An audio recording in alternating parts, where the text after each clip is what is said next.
you played golf in college, right? Yeah, I did. I did play golf in college. How is golf like being the CEO of a Web3 business? I love that question. I think about this a lot, actually. And I think about what I do because I grew up, from the time I was 5 years old to the time I was 22 in college, playing golf every single day. And when you do something for that long, you really know the ins and the outs, the small little things that people that don't play golf don't pick up on. You also know what it takes to get to the higher level, the pro level.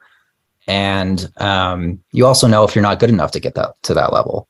And that's what I kind of knew playing golf. And so what I think about a lot now is like, I am trying to learn everything I can about the history of crypto, about current events, about the future of crypto, about the technology, about everything that goes into crypto, like economics, finance, game theory, math, computers, like knowing how it all fits together, similar to how your whole golf game fits together. You need to have a good, wedge game. You need to be a good putter. You need to have a good flop shot, a good pitch and run. Like all those things, I sort of equate that to things that I learn, in what I'm doing now, and that I don't want to just do something and be okay at it. I really want to dig in, know all the angles and all the aspects, and then be able to come out with a good solution. So I think it mainly has to do with like the preparation going into, playing a sport like golf. It's the same sort of preparation you go about creating a business also, I think. You're tuned to the ArCast, where we talk about the blockchain on the ArCast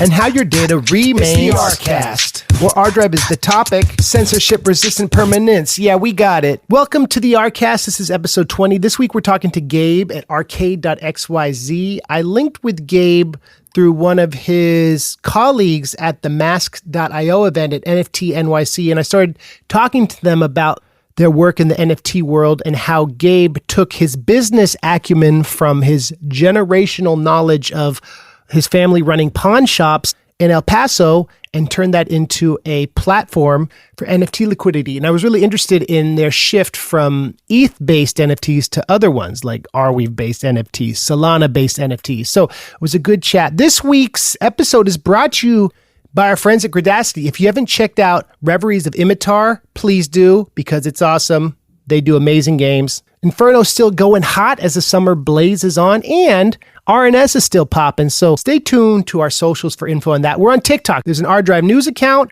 and an ArDrive general account. So stay tuned to that. This is my interview with Gabe at Arcade.xyz.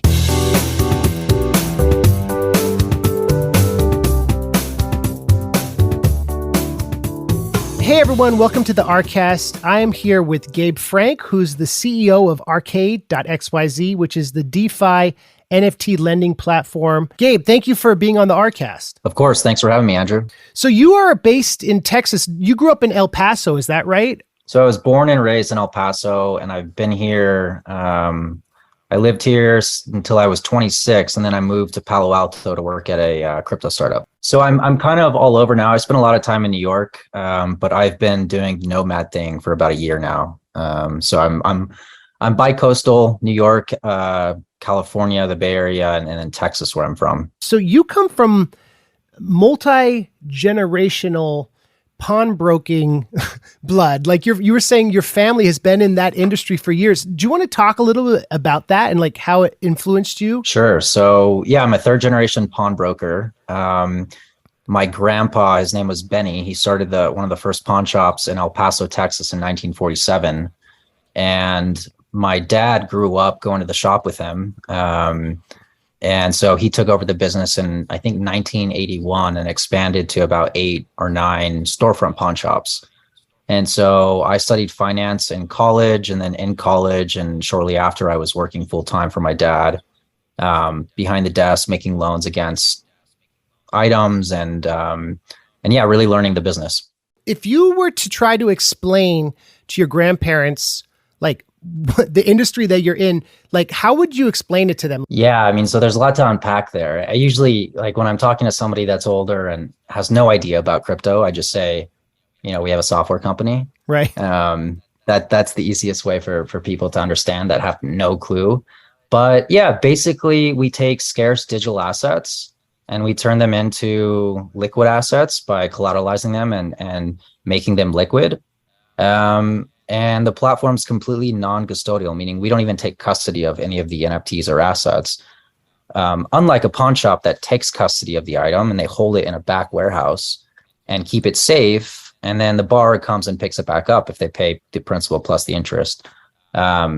What we're doing, it's all governed by the code. So it's all governed by the smart contracts. That's the settlement and the escrow. The assets are all stored either on chain or like do you ensure the storage of the assets in any way, or it's just you're storing like the changes in the contract and the negotiations with the people you work with? Yeah, so our code, our smart contracts are deployed on Ethereum mainnet. So they're on the chain. Anybody can access the code directly through Etherscan. But we have a front end that we built, our app.arcade.xyz, which is the front end to the decentralized protocol. And so basically the smart contracts live on Ethereum. So they're non-sensible, they're immutable, they're on there forever. When somebody is interacting with the protocol, they're basically depositing their assets into our protocol, and the protocol keeps the assets safe and governs the loan lifecycle. So it's a trustless system, meaning you don't have to trust a human for the actions on the application to actually work. That's a big difference then in terms of like your grandparents' industry and the advice they may have given you. Like, is there any advice though you think that things you learn, specific like business techniques, way to treat customers that maybe you learn from your grandparents? Yeah. So, I mean, growing up, my grandpa used to love to tell a story about a man that would come into the pawn shop in downtown El Paso, Texas. And he would come to the desk and he would literally pop out his eye. He had a glass eye. And you can't resell an eye, right? But the guy needed the eye because he didn't have an eye. And that was, instead of wearing an eye patch, he had a fake eye. And so he needed some money. And my grandpa said, okay, I'll just lend you $5. So he popped out his eye and he made a loan against a glass eye. And he always would come back to pick it up. But that was always a funny story that my grandpa liked telling everybody. Just kind of shows the what types of assets in the world people find valuable, and what you can get a loan against, what can be made liquid. Yeah, I've always found that story pretty interesting. That is an interesting story. And also the idea that your grandpa was a compassionate person who was like, well, we won't be able to resell this, but let me help this dude out and like keep the business going in a way that helps someone. Yeah, definitely. And he was always, very for the people kind of guy. He only, when he started the shops, it was one shop that he would work in. He had some guys working with him, but he built that business up. Then my dad took it over, and it kind of became an El Paso staple. Like everybody knows the name Benny's Pawn Shop in El Paso when you ask them. And when it got acquired, they kept the name as well. So they're still around. That's awesome. That's the example of like great branding, right? Where you keep the name even when it's sold. Yeah, definitely. I mean, I think most of what I know today, aside from crypto and tech, is all, I've learned from my dad growing up working with him. Also, my grandpa passed away when I was 14. So I didn't get much business sense from my grandpa, but really from my dad.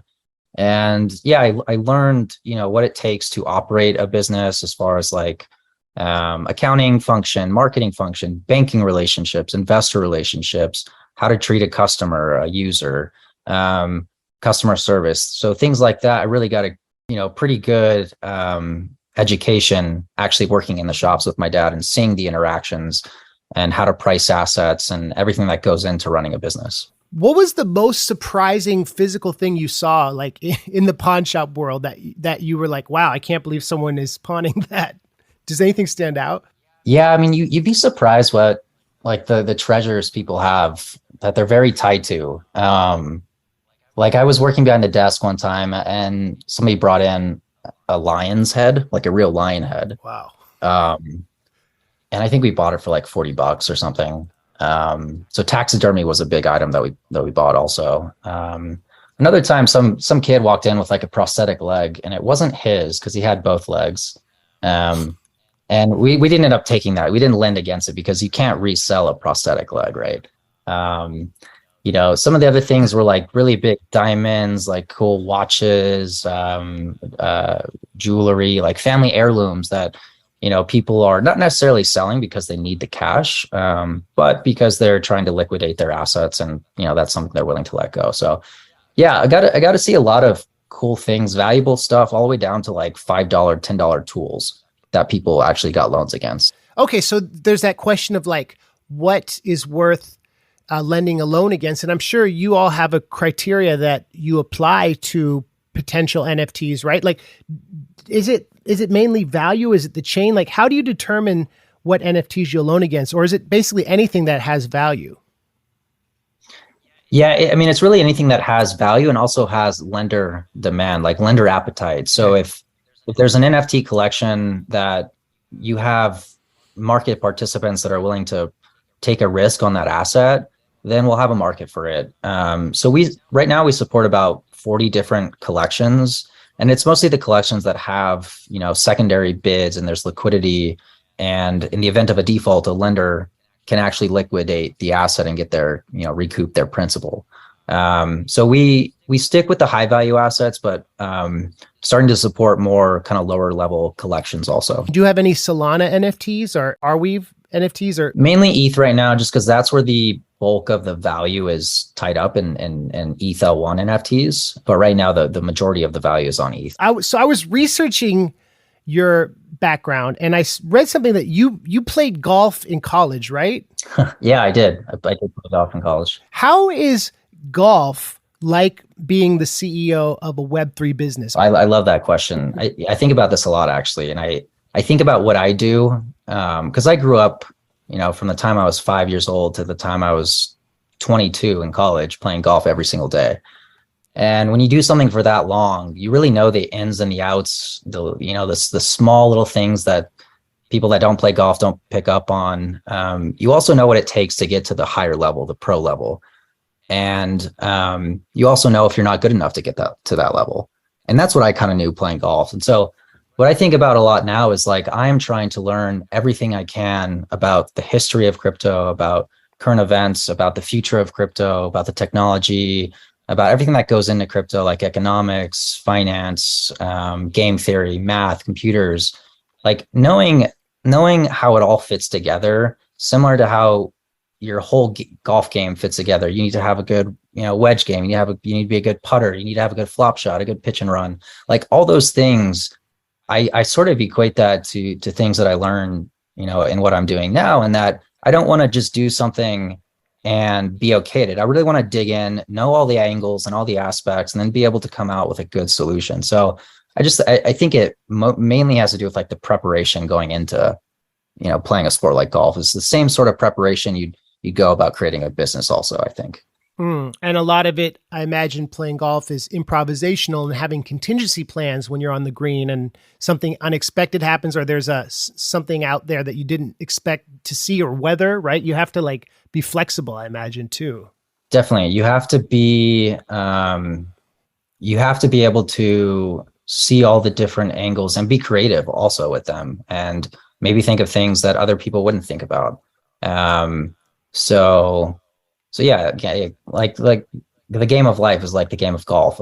There's a lot of similarities. And so, yeah, it's a good analogy. You went to University of Texas at El Paso, right? Yes. What were some of your other peers majoring in, or were you mainly hanging out with people in the business world, or did you have friends who ended up going into different businesses? Yeah. So at UTEP, I studied finance. It was the business school. So all my friends were really part of the business school. I had a lot of friends that ended up being like going to law school and becoming lawyers, and others that went the route of like the big four accounting firms. So Deloitte became CPAs. No one really, I think, got into crypto from my university. What was your path from studying finance at UTEP and then getting involved in blockchain and crypto? The last 10 years have sort of led me up to what I'm doing now. So I was in college, I studied finance, played on the golf team. And then I started working with my dad right after college, and I did that for 6 years. And so we were making loans on all sorts of different assets and opening new storefronts. And then in 2016, the pawn shops actually got acquired by a larger chain. And so then I didn't have anything to do with my life. I didn't know, like, I thought I'd be running the pawn shops my entire life. That was like that was my plan. It was in my blood. I was a third generation pawnbroker. It was a big family business, and that's what I thought I'd be doing. Unfortunately, we sold the business in 2016, and then I was kind of, it was kind of, you know, starting at ground zero again. Like, what do I do with my life? So in 2016, I through poker, actually, I was a big poker player. I got involved in crypto, Bitcoin first, read a bunch of books on the history of crypto and got very interested in it. And kind of knew I wanted to work in the space. And so I spent probably 6 months to a year applying to different crypto startups, and ended up getting lucky by getting a job at a startup at the time called BitGo. They're a big custodian in the space. They hold, you know, billions in assets for hedge funds and venture funds. So I got a job as entry level sales position at BitGo. And while I was at BitGo, I was fortunate to have a really good boss. His name is Josh Schwartz, who gave me the freedom to really showcase my skills and move up the ranks. And at BitGo, I got to meet everyone in the industry: hedge funds, venture funds, exchanges, fintechs, banks, everyone that was thinking or interested in crypto at an institutional level, I got to talk to, and I got to learn about their businesses. And so that really gave me a lot of confidence to, you know I could do something in the space. I ended up getting another job underneath the same boss, Josh Schwartz, at a different startup, an Israeli-based startup that was also a custodian. So working with the same types of clients in the space, and really just getting a really good lay of the land, understanding how the different components fit together. And then in 2020, I started collecting NFTs and realized that this was like a new asset class. It was a technology that would capture a lot of this digital native IP that wasn't able to be captured before NFTs. And I thought that the space would continue to grow, would be massive, and there would be a huge need for liquidity on these unique on-chain assets, much like a pawn shop. So it was like that combination of my experience and working at BitGo, the custodians, knowing about wallets, knowing about how these assets work, that I knew there was an opportunity. And so I paired up with my co-founder at the time, Rob Masiello, started talking to some guys that I'd worked with in the past, and they were all very interested at the time in what NFTs would become. And so, yeah, we were able to raise money around a narrative that made sense at the time. And, now the platform's live, and we're still going at it. Having the opportunity to try something new when something that maybe been expected growing up, taking over the pawn shops, wasn't the right move, and you were able to get into a new business, be a leader in a creative way, connect all your different skills and connections. And it's awesome, Gabe. Well, I really appreciate you making time to be on the ArCast and talking about your journey and some of your advice. If anyone listening wants to get involved or learn more about Arcade.xyz, like, what's a great entry point? Just going to the site maybe, or what would you recommend? Yeah, go to Arcade.xyz. I'm on Twitter. I spend a lot of time on Twitter. That's where a lot of alpha and crypto lives. So you can find me at Stanley Krupp. I got a blue bandana punk as my profile picture.